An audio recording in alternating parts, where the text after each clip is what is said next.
아멘. 에스라서 7장입니다.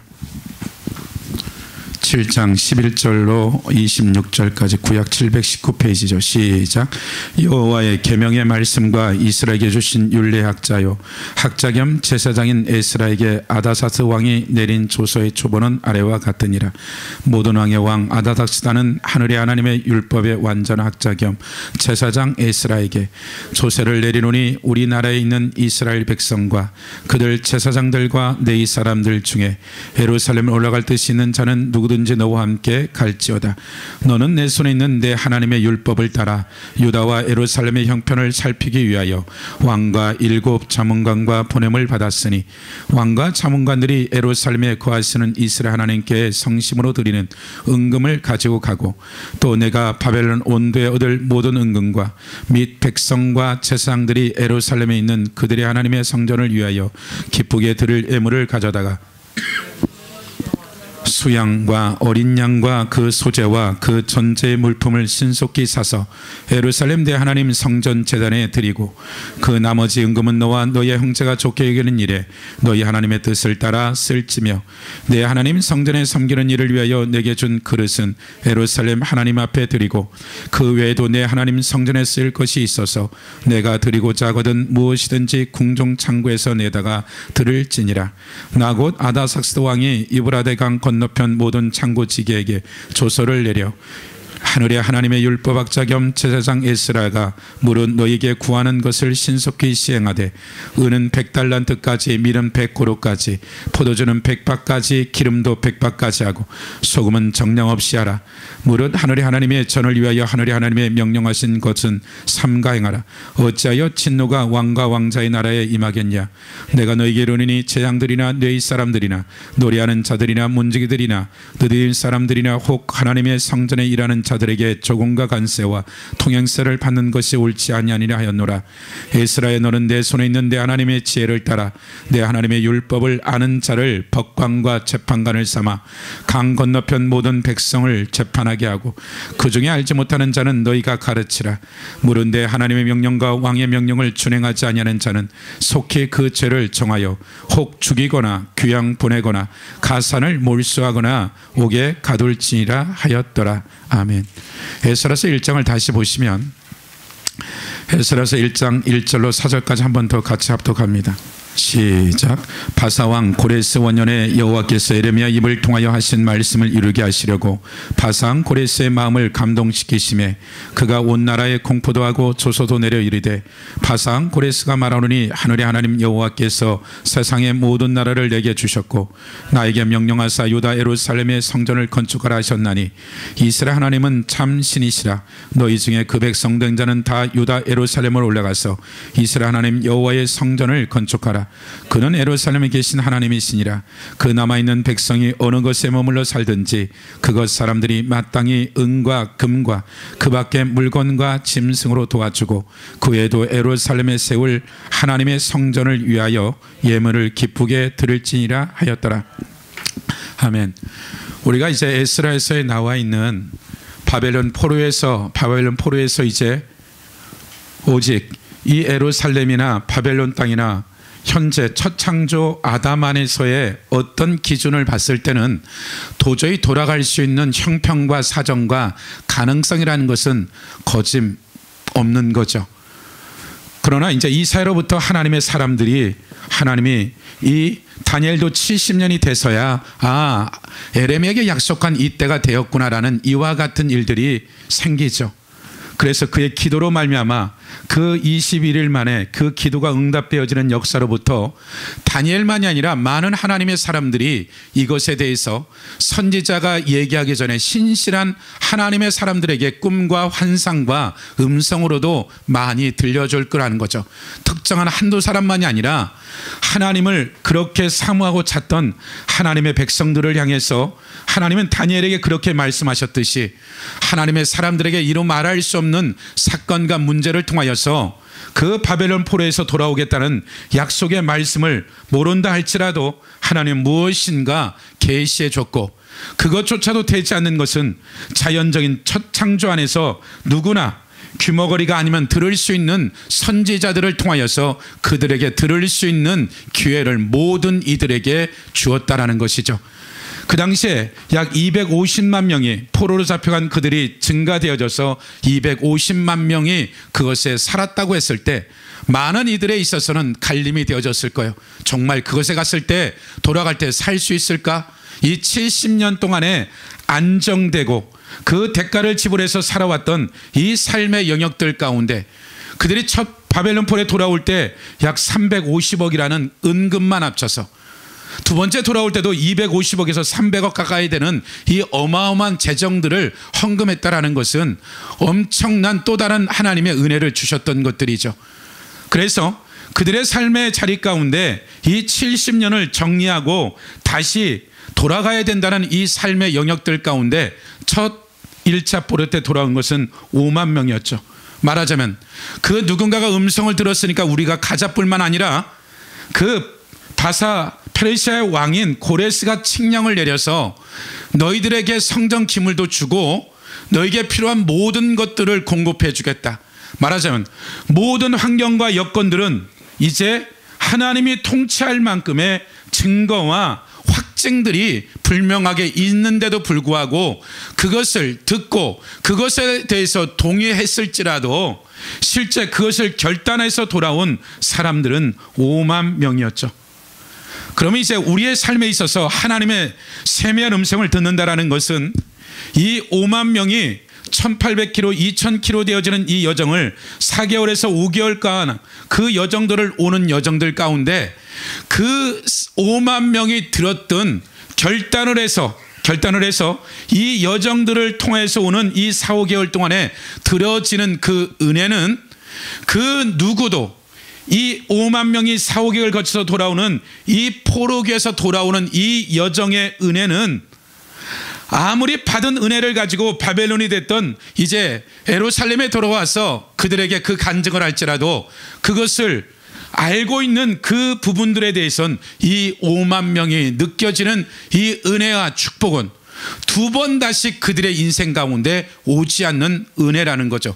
이것은 그 무리 가운데 들어간 자만이 이 은혜를 받을 수 있고 들을 수 있고 우리가 깨달을 수 있는 것들이지, 이것을 통해서 우리의 귀에 들려지는 간증과 이와 같은 것을 어느 정도는 그 은혜에 대해서 감사하고 들을 수 있지만 실제 5만 명이 영혼욕이 느껴지는 그 환경과 상황들에서 느껴지는 이 모든 것들을 표현한다 할지라도 굉장히 제한적이고 이 5만 명이 느껴지는 은혜는 또 다른 은혜일 거라는 것이죠. 이들이 돌아와서 이 가나안 땅에서 2년 가까이 성전을 짓다가 그들이 중지를 하고 이제 16년 동안에 이와 같은 성전을 스탑을 하고 그들의 삶의 자리에 들어갔던 이런 삶의 자리들, 그들이 이 성전을 짓는 2년 동안에 어렵고 힘들고 여러 가지 일들이 있었지만 이 2년이 적든 그들이 결정하여서 성전을 짓고자 하는 이 여정들마다 주어진 이 은혜와 이후에 16년 동안에 살아왔던 이 삶의 여정들 가운데 받는 은혜는 또 다른 은혜였을 거라는 거죠. 여기까지는 하나님이 그들을 격려하고 어찌됐던 그 환경과 여러 가지 출애굽만큼이나 모세 때처럼 하나님의 역사를 기대하지만 기대치보다는 여러 가지 환난과 고난이 온 이 여정들 가운데 포기한 이 16년에 대한 또 다른 하나님의 또 다른 삶의 여정들이 있었을 거라는 것이죠. 그래서 이들이 약 4년에 걸쳐서 520년에 이제 학계로 말미암아 이와 스가랴와 같은 이들이 하나님 말씀을 듣고 다시 성전 건축을 하죠. 여전히 이 건축을 시작할 때 굉장히 문제가 있었는데 그들이 이제 본래 우리가 이거 짓는 것은 고레스 왕의 이미도 주어진 그러한 명령이 있었다라고 이제 바벨론에게 이와 같은 항의를 주변 나라에서 항의를 하죠. 그러니까 이 조서를 다시 이제 바벨론에 왕에게 갖다 놓았을 때 바사 왕이 이제 이와 같은 얘기들을 하는 거죠. 그것을 이미도 고레스가 했기 때문에 그것에 대해서 시비 걸지 말으라라고 그 서류가 이제 다시 한번 보내지죠. 말하자면 그리고 나서 지금 우리가 7장에 읽었던 7장 1절에 보면 2일 후에, 2일 후라는 건 이제 성전을, 이제 스룹바벨 성전을 짓고 난 80년 정도가, 60년이 지난 거죠. 바벨론에서 1차 포로 때 돌아온 것까지 계산하면 80년이고, 성전을 건축한 이후에 약 60년이 지난 다음에 이후에 바사왕 아다사스다 왕위에 있을 때 에스라라는 자가 있느니라. 그는 스라의 아들이요 아사랴의 손자요 헬기야의 증손이요 살롬의 현손이요 사덕의 5대 손이요 아이듭의 6대 손이요 5절 아비수아의 13대 손이요 비느하스의 14대 손이 엘리아살의 15대 손이니 대제사장 아론의 16대 손이라. 그러나서 11절에 여호와의 계명의 말씀과 이스라엘에 주신 율례학자요 학자 겸 제사장인 에스라에게 아스다다 왕이 내린 조서의 초본은 아래와 같으니 모든 왕의 왕 아다스는 하늘의 하나님의 율법에 완전한 학자 겸 제사장 에스라에게 조서를 내린다라고 얘기하죠.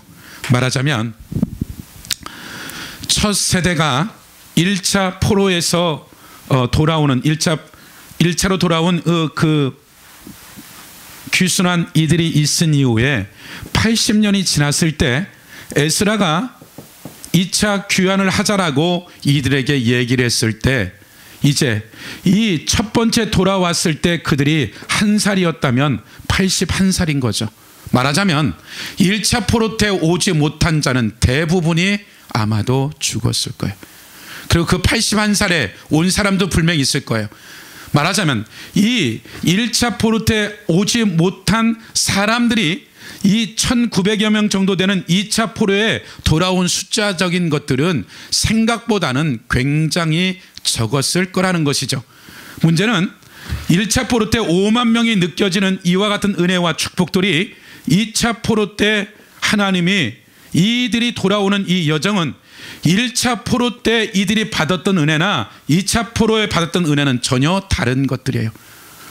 이 세대에 주어지는 은혜와 이 1900명의 에스라와 같이 돌아오는 이 여정들은 80년이 지난 다음에 이제 스룹바벨 성전이 지어진 상태에서 분명한 것은 그들이 이와 같은 상태에서 다시 4개월 가까이 돌아오는 여정들 가운데 에스라는 그런 얘기를 하죠.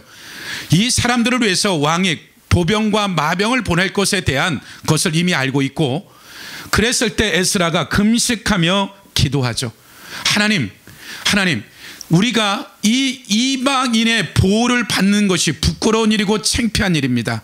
그래서 출발 전에 그들이 금식하면서 하나님께 기도하니까 하나님이 너희들 책임지겠다라고 하고 마병과 보병을 포기하고 그들이 이제 이 여정을 가는데, 한 구절로 짤막하게 에스라에서 기록되어 있죠. 봅시다. 21절에 보면 8장 21절. 그때 내가 하와 강가에 금식을 선포하고 우리 하나님 앞에 스스로 겸비하여 우리와 우리 어린아이와 모든 소유를 위하여 평탄한 길을 그에게 강구하였으니, 이는 우리가 전에 왕에게 아뢰기를 우리 하나님의 손은 자기를 찾는 모든 자에게 선을 베푸시고 자기를 배반하는 모든 자에게 권능과 진노를 내리신다 하였으므로 길에서 적군을 막고 우리를 도울 보병과 마병을 왕에게 구하기를 부끄러워하였습니다. 그러므로 우리가 이를 위하여 금식하며 우리 하나님께 간구하였더니 그의 응낙하심을 입었느니라. 31절. 첫째 달 11일에 우리가 아하강가를 떠나 예루살렘으로 갈새 우리 하나님의 손이 우리를 도우사 대적과 길에 매복한 자의 손에서 건지신지라. 한 구절로 짤막하게 기록하고 있지만 아마 엄청난 어떤 사건들이 한두 명이 와서 이들의 300억 가까이 이 돈을 탈취하고 도둑질하고 이 사람들을 노예로 삼고자 하는 이들이 한두 명이 오지는 않았을 거라는 거예요. 이 가운데 이들에게 있어서 하나님이 기도한 그 기도의 응답대로 실제 그냥 매복하고 그들을 위해서 그 적군들이 하나님이 정리해버렸다는 이 사건을 아마도 이 1900명이 간증했을 때 수많은 간증들이 있었을 거라는 거죠. 말하자면 하나님이 5만 명이 돌아왔을 때 주는 이 여정 가운데 주는 은혜도 분명히 있었지만, 그 은혜는 하나님이 세월에 가고 날이 가고 갈수록 똑같은 은혜들이 아니라 반드시 그 은혜는 증가하면 증가했지 그것이 감소되거나 이러지 않는 것들이죠.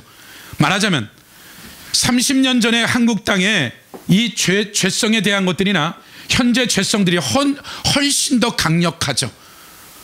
이전에 이 30년 전의 은혜도 이루 말할 수 없는 은혜지만 이 악한 것들의 이 죄악으로 말미암아서 타락되어진 것들이 상상도 할 수 없을지 30년 전에 100배 이상의 악함이 있는 것이죠. 그러면 하나님의 능력이 이전에 30년 정도의 것들이 아니라 이 20년 사이에 그들을 지배하고 다스리고 통치할 수 있는 하나님의 권세와 영적인 능력도 상상할 수 없을 정도로 하나님이 그 세대에 맞춰서 하나님이 부어준다라는 것이죠. 말하자면 에스라가 이 여정을 가는 데 있어서 그 여정들이 5만 명이 느꼈던 건 분명하게 있었을 것이고 이 1900명이 느껴지는 또 다른 이 은혜는 예루살렘에 도착했을 때 많은 부분에 있어서 서로가 서로의 이미 80년 전에 돌아온 이들이 얼마나 살아있는지는 모르지만 이 존재 자체의 얘기를 들었던 자손들이나 이 돌아온 에스라같이 돌아온 이들의 은혜들은 아마도 증폭되고 폭발되어지는 역사가 있었다는 것이죠. 5만 명이 돌아와서 살아있는 자들이 벌써 굉장히 나이가 많았을 거라는 거예요. 어린아이들이 쫓아왔으니까.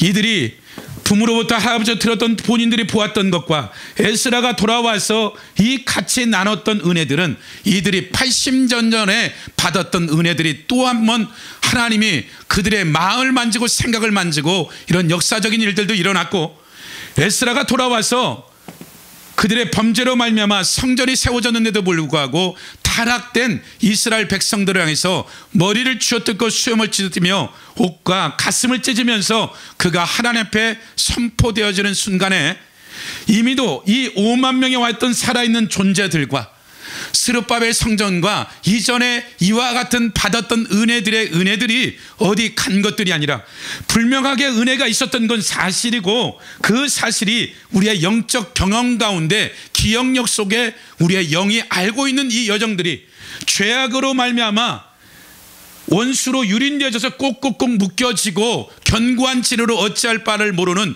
추억으로 남아있던 은혜와 믿음들이 에스라서 한 사람이 와서 하나님 앞에 통해 자복하면서 결단한 이 영적인 파워가 이미도 이스라엘 땅에 있는 모든 이들의 심령들을 그들 안에 이미도 받았던 은혜를 접촉시켜서 폭발할 뿐만 아니라 이미도 에스라가 왔던 이 여정 안에 있었던 이 1900명과 에스라와 같이 이미도 원수로부터 유린되어진 이들의 묶여지고 메어진 죄성들을 한순간에 끊어내버리고 도약해지는 역사적인 일들이 일어날 수밖에 없었다라는 거예요. 그러면 저나 여러분의 삶에 있어서 하나님은 각자의 여정들마다 하나님은 새 일을 행하시고 새로운 피조물 된 이 존재 자체가 성숙하고 성장하기를 원하는 하나님의 여정들마다 우리가 오전에 성경을 읽고 찬양을 하고 우리가 말씀을 듣고 또 기도를 하는 이 여정의 이 시간들이 똑같이 내일도 이렇게 똑같은 성경의 구절을 읽고 똑같은 사람이 찬양을 하고 똑같은 사람이 설교를 하고 똑같이 기도를 우리가 똑같이 1시간 반을 했다 그래도 어제 은혜는 절대로 다시 우리에게 오지 않는다라는 거예요.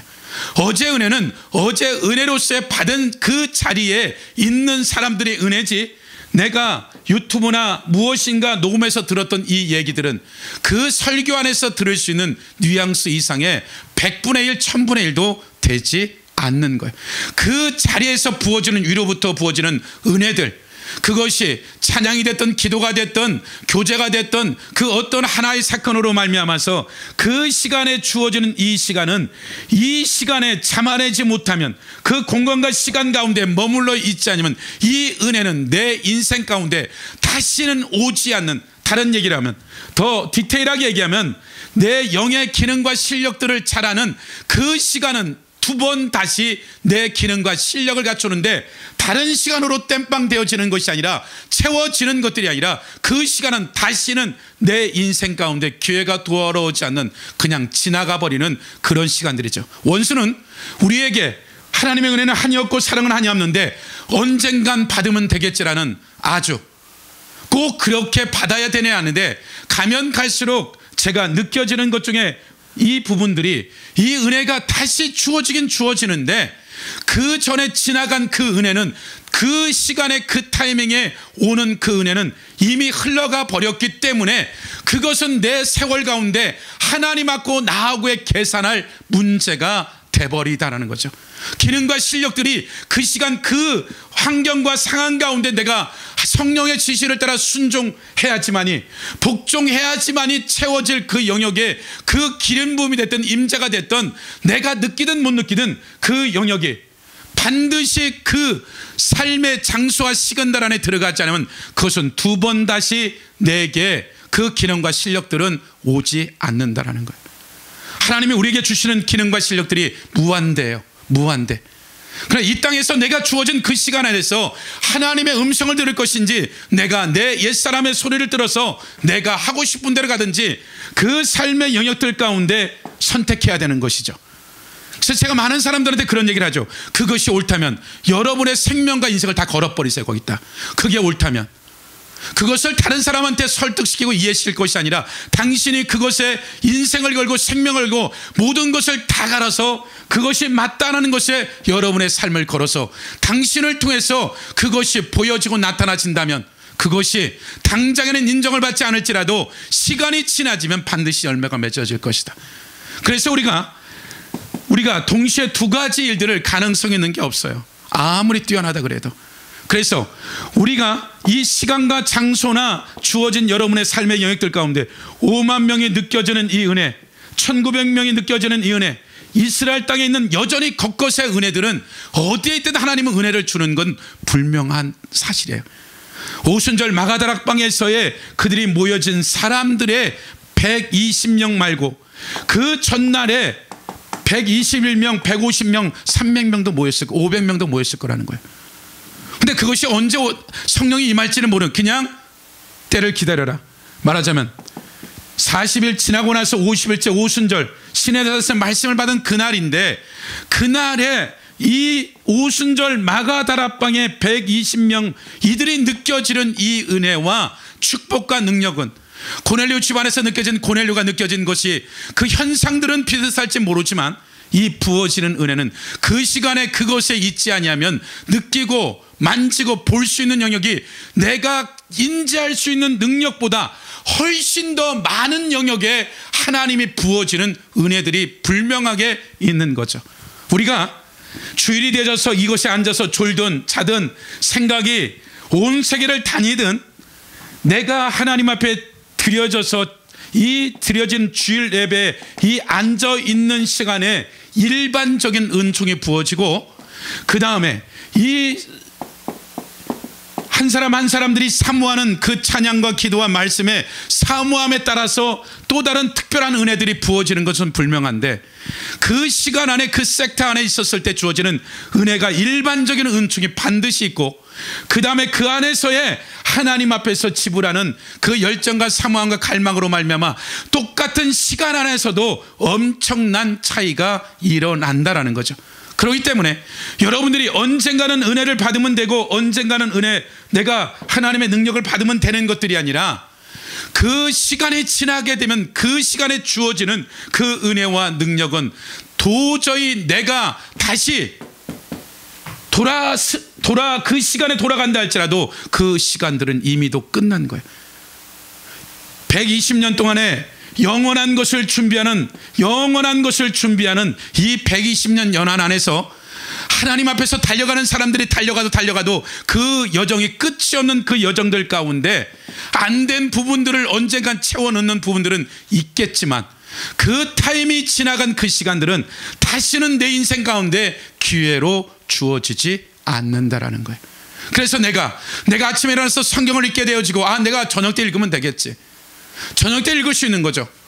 내가 또 오늘 읽으면 내일 읽으면 되겠지. 그러나 내일이라는 그 시간과 오늘이라는 그 시간은 이제 나하고는 도저히 내가 그 시간에 돌아가서 그 은혜의 영역을 들어가고 싶어도 들어갈 수 없는, 그 우리 안에 시간과 공간에 제한받는 시간이라는 이 여정 안에서 우리의 여정은 어떻게 내 삶을 결정할 거냐의 문제인 거죠.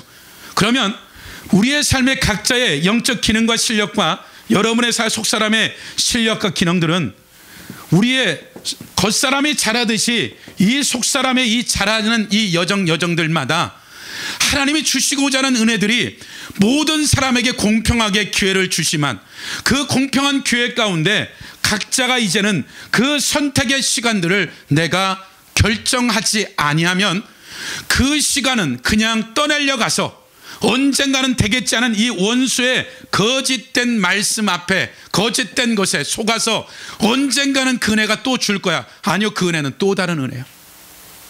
이전에 그것은 이미 하나님하고 계산이 끝나버려서 다시는 그것에 대한 하나님하고의 계산할 것만 남아있는 것이지, 이것에 대해서 내가 선택하는 것에 대해서 우리의 삶에 하나님이 우리를 창세전에 예정에서 우리를 구원시킨 우리의 삶에 있어서 오늘 하루라는 이 시간 동안에 내게 주고자 하는, 하나님은 상상도 할 수 없는 전능자가, 창조주가 하늘과 땅의 모든 것을 동원해서 천군 천사를 보내서 하나님의 아들을 구원시킨 이 아들들을 하나님의 사람으로 세우고 자라게 해서 온 우주 만물과 새 창조의 모든 것들을 맡기기 위해서 하나님이 오늘 하루 동안에 하나님이 디자인하고 준비된 모든 여정들이 내가 생각하는 것보다 상상도 할 수 없을 정도로 하나님이 우리를 위해서 준비했다는 거예요. 아마도 기억할 거예요. 노 목사님 초창기에 그 영적인 영역이 이루어졌을 때 천사를 너무 보고 싶어서 그렇게 기도하다 어느 날 천사가 왔다 그러죠.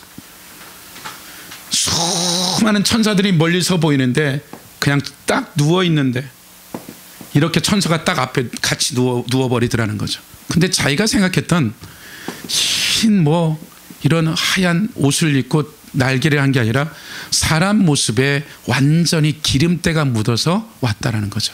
그 대화를 했대. 천사라고 하다. 왜 왔냐 그랬더니 하나님이 당신한테 가라고 해서 왔다. 왜 나를 불렀냐? 그래서 거기서 이제 자기가 생각했던 이 천사의 또 다른 여러 가지 것들이 이제 되면서 뭐라고 얘기하냐면, 나는 당신을 위해서 앞으로 5년 뒤에 몇 년 뒤에 당신이 해야 될 사역을 위해서 지금 나는 준비하고 있다. 준비한다는 것은 그냥 덜렁대는 것들이 아니라 우리가 행사를 하더라도 이런 음향시설하고 조명을 하듯이 하나님이 당신을 위해서, 하나님이 이 몇 년 뒤에 일어날 이 일들을 위해서 나를 이미 파송해서 그것을 위해서 지금 준비하고 있는데 왜 나를 불렀나고 했을 때, 그러면 이러한 세팅을 해놓은 이 상황들이 실제적으로 하나님은 나를 위해서 내 인생의 모든 것들을 아시는 하나님이 내 인생 가운데 상상도 못할 모든 준비를 자연계 사물계 우주 만물의 통치자인 그분이, 전능자가 천군 천사들을 파송해서 이와 같은 삶의 자리를 준비하고 있다. 우리가 생각하기에는 그냥 마술과 같이 그 능력처럼 파이어에서 뭐가 만들어지는 것들이 아니라 하나님이 우리를 위해서 그 삶의 여정들을 전능자의 손길 가운데 이 타이밍에 이 여정과 환경들 가운데 이것에 들어갈 모든 준비들을 하나님은 다 해놓고 내가 너에게 주고자 하는 은혜와 능력과 축복들을 준비해 놨는데 대부분이 이것을 다 걷어찬다라는 거죠.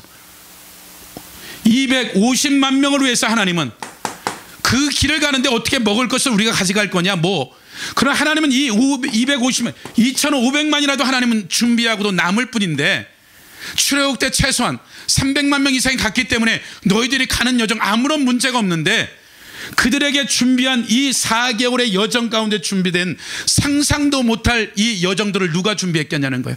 하나님이 상상도 못할 선지자들을 말씀하게 되고 꿈과 환상과 천사들을 통해서 하늘의 가브엘을 통해서 기쁜 소식을 다니엘뿐만 아니라 많은 이들에게 갖다 보내주고, 이 여정에 보여지는 사막과 광야 같은 것에 내가 길을 낼 것이고 그것에 강연을 할 것이고 그에게는 너희들의 인생을 책임지겠다는 이 여정을 누가 디자인했냐는 거죠.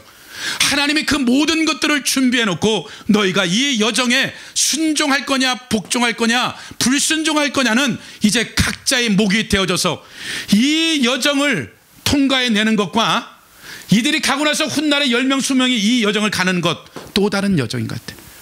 그래서 여러분의 삶에 있어서 하나님의 진리의 말씀과 성령의 지시를 따라 매 순간 그것이 언제든지 다른 교회가 다른 교회가 오는 것이 아니라 그 교회는 나와 하나님 사이에 이 결산은 그날부로 다 정산이 끝나고, 이 정산은 회개하지 않으면 하나님 나라에 가서 다시 결산해야 될 결산이에요. 그렇다면 저나 여러분의 삶에 하나님이 졸지도 주무시도 아니하고 하나님의 백성들을 구원시키고 그와 같이 버려두지 아니고 매 시분초를 내 안에서 천사들이, 하나님의 모든 영역이 하나님의 백성들을 위해서 상상도 못할 하나님의 이런 계획과 이런 수도 없는 나를 향한 이 영역들이 열어지기 시작하면, 내가 이 하루라는 이 삶의 영역들 가운데 내가 좋으면 하고 싫으면 안 하는 영역들이 아니라 이 영역들에 대한 계시적인 영역들이 열어진다면, 여러분의 삶의 하루라는 이 여정들이 이 땅에서 누려지는 하나님과 상관없는 모든 것들은 그날에 가서 아무것도 남지 않을 거예요.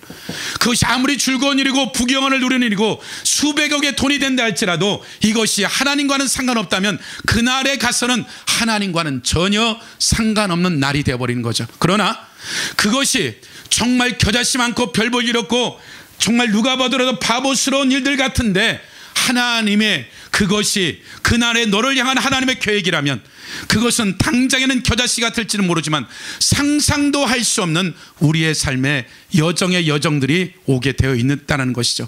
그래서 여러분들이 여러분이 하루라는 이 삶의 여정들 가운데 여러분 안에서의 그 하나님의 세미한 음성들을 듣고 못하는 것은 하나님의 뜻이 아니라는 거예요. 로마서 12장 보고 오늘 마쳐요. 12장 1절에 보면, 그러므로 형제들아 내가 하나님의 모든 자비하심으로 너희를 권하노니 너희 몸을 하나님이 기뻐하는 거룩한 산 제물로 드리라. 이는 너희가 드릴 영적 예배는 이 세대를 본받지 말고 오직 마음을 새롭게 함으로 변화를 받아 하나님의 선하시고 기뻐하시고 온전한 뜻이 무엇인지 분별하도록 하라. 우리의 삶의 어떤 영역에 있어서 하나님, 이게 하나님의 뜻인가요 아닌가요 하나님 앞에 묻는 것이 얼마나 잘못됐냐면, 그 분별은 그 사건과 문제에 대해서 하나님의 그 하루라는 여정 동안에 내가 선택하는 이 여정은 하나님 어떻게 할까 하나님이 분별하는 게 아니라 너희들이 하는 거예요. 마음을 날마다 새롭게 변화를 받아서 선하시고 기뻐하신 뜻이 무엇인지 누가 해라? 하나님이 분별해라가 아니라 내가 선택하는 거예요. 우리는 어떻게 하나님의 딤이냐면 내가 그것을 못 알아들었기 때문에 하나님 책임으로 넘기는데, 아니요, 성경은 뭐라고 그래요? 너희가 날마다 마음을 새롭게 변화를 받아서 하나님의 선하시고 기뻐하시고 온전한 뜻이 무엇인지 분별해라. 누가 하는 거예요? 하나님이 아니야. 하나님 이걸 할까? 아니, 너가 하는 거야. 네 수준 안에서 하게 되어지면 하나님이 그것이 잘못 가면 다시 궤도 수정을 할 것이고, 잘 가면 그것이 맞다라고 확증을 줄 거야. 근데 우리는 계속해서 하나님 분별이 안 됐기 때문에 내가 이렇게 했다라고 하나님 앞에 이와 같은 덤탱이를 씌우는 것들이죠. 아니요, 내가 결정하는 거예요. 주일 오전 예배를 올 건가 말 건가 누가 결정해요? 하나님이 결정해요? 아니요, 내가 결정하는 거예요. 그러니까 여러분의 삶에 있어서 대부분이 많은 거짓된 지식들 때문에, 예를 들어서 이런 거죠. 우리가 장례식에 가면 장례식에는 슬퍼해야 돼. 그것이 우리 가운데 있는 옛사람이 갖고 있는 지식이에요. 근데 그것에서 불상 옆에 절을 하고 이런 향을 피우는데도 그것이 내 안에서는, 내 영은 분노해야 되는, 거룩한 분노가 일어나야 되는데 사람이 죽었기 때문에 슬퍼해야 되는데 누가 이 원칙을 만들었냐는 거예요. 사람의 지식이 그렇게 만들어버린 것이죠. 지식. 그러니까 지식에 내가 성경적 지식은 이런데 이 문화적인 지식이 이렇게 해야 된다고, 내가 결혼식에 갔는데 결혼식에서 성경적 결혼식이 아닌데도 불구하고 여기서는 기뻐해야 돼. 아니요, 여기서도 분노해야 될 때가 있다는 거죠. 무엇이? 내 안에 성령의 지시를 따라 간다면. 그러하듯이 우리가 이러한 분별한다, 어떤 것을 결정하는 데 있어서 많은 부분에 있어서 거짓되고 혼합된 지식들이 나를 딱 붙잡아서 그 붙잡은 것들을, 내 감정과 의지와 생각들을 끌고 가버리고 마치 그것이 맞은 양 합법화 시켜주는 이런 일들이 있는 거죠. 그렇다면 저나 여러분의 삶에 있어서 하나님 앞에서 매일의 삶에 내가 하루 이틀 일주일 한 달 이런 삶의 여정들 가운데 하나님이 내가 매일 가랑비 옷 젖듯이 내 삶의 영적인 성장이나 수준이 그렇게 자라는 것이지, 그것이 어느 날 갑자기 이게 확 자랄 일은 만무하다는 거예요. 어느 레벨에 서서 그 다른 레벨을 가는 데 있어서 치러지는 양적인 것이 아니라 질적인 것들이 있기 때문에 또 올라가겠지만, 여러분의 삶의 오늘이라는 하루 동안에 여러분들은 결정해야 되는 거죠. 이 기회는 내 인생 가운데 하나님 우리를 협박하거나 공격하거나 이상하게 얘기하는 것이 아니라, 이 기회를 모든 이들에게 하나님의 사랑하심과 공유하심으로 주었지만 250만 명 중에 5만 명이었고 80년이 지난 그들에게 있어서 또 다른 모든 환경이 된 거죠. 아다사스 왕이 됐던, 다리오 왕이 되었던, 그 누가 되어졌던 이 모든 것들을 그들이, 하나님의 사람들이 할 수 있는, 개인만 결정하면 갈 수 있는 이 여정의 은혜와 능력들을 그 본인이 결정하지 않은 거죠. 그리고 그 이유는 뭐예요? 위험하다, 꼭 그렇게 살아야 되느냐, 이런 여러 가지의 이유에 대한 그 부분들이 하나님의 전능하신가, 하나님의 그 안에서의 믿음이라는 이 여정들을 우리가 매 순간순간 선택하지 않으면 어느 날 갑자기 한 번에 되어지는 일은 하나도 없는 것 같다는 것이죠. 그래서 여러분의 삶이 한 주 한 주라는 이 한 주 일주간의 삶의 여정들마다 여러분의 자신을 하나님 앞에서 정직하게 평가해야 되는 거죠. 그 정직함 앞에서 이것이 정직해지고 성실하고 신실하면, 이것은 누가 뭐라 그래도 하나님이 그 인생을 책임질 것이고, 때가 되어지면 그 삶의 여정 가운데 열매를 안 맺을래 안 맺을 수, 왜? 그분이 절로 열매를 맺게 할 거니까. 그래서 여러분들의 삶에 한 주간이라는 이 삶의 여정들을 여러분들은 아침에 눈을 떠서부터 잘 때까지의 이 삶의 여정들 안에서 예수 그리스도 안에서의 어떤 선택을 할 것인지, 그 선택이 내가 자의적인 내가 위로나 나를 변호하거나 나를 포장하는 것들이 아니라, 최소한 기록된 진리의 말씀과 성령은 내가 그것에서 게으른 건지 나태한 건지 고착된 건지를 하나님 반드시 우리에게 말씀해 주는데도 불구하고, 하나님이 징계를 하지 아니하고 벌을 내리지 않는다고 해서 그 영역이 끝난 영역들이 아니라, 그 기회는 내 인생 가운데 어떻게 된다? 두 번 다시 오지 않는, 여러분에게 주신 이런 몇 년에 걸쳐서 여러분을 위해서 만들어 놓은 자리고, 축복의 모든 것을 다 해놨는데 우리가 밥상을 걷어차는 거죠. 다윗이 압살론의 반란이, 하나님 이미도 이 모든 것들을 타이밍이 되었지만 이 압살론으로 말미암아 이 일이 벌어질 것을 하나님이, 밧세바 사건이나 그 그술사람 아내인 그 밧세바의 엄마 이방인과 정략 결혼했을 때 이미도 하나님이 이 압살론의 때를 기다린 거죠. 그 타이밍에 다윗이 그 구테타 가운데 어떤 태도를 취했나요? 하나님만 붙잡았죠. 그 사건들을 통해서 그것이 상상도 할 수 없는 하나님의 징계와 하나님에 대한 아픈 심판이었지만, 다윗에게는 지금까지 살아왔던 영적인 상상도 못할 도약의 시간들로 하나님이 그에게 여정 가운데 넣어버린 거죠. 사울에게도 동일한 그런 기회들을 줬지만 그 삶의 여정은 그가 스스로 선택한 결과가 40년의 평가라는 거예요. 그럼 저나 여러분의 삶에 있어서 오늘이라는 하루, 한 주간이라는 이 하루하루의 이 삶에 대한 선택은 여러분들이 그 분별해서 선하시고 기뻐하시고 온전한 뜻이 무엇인지 여러분의 양심과 직관과 성령이 여러분들에게 얘기했을 때 무엇을 쫓아갈 것이냐는 것은 여러분이 선택한 거예요. 그리고 그 결과가 현주순 거죠. 우리의 믿음, 삶의 영역이 된 모든 것들이요. 그래서 여러분들이 한 주간 동안 살아가는 여정 동안에 여러분들이 생각하는 상상도 못할 것들을 주님은 10년, 20년 전서부터 5년 전서부터 우리를 위해서 준비해놓은 상상도 못할 이 은혜들을 여러분들이 받든 못 받든 여러분들에게 주님은 또 준비하시고 언제까지? 우리의 이 땅의 연한이 끝날 때까지 준비할 거예요. 그 준비된 축복들을 한 주간에 받으시길 예수 이름으로 축복합니다.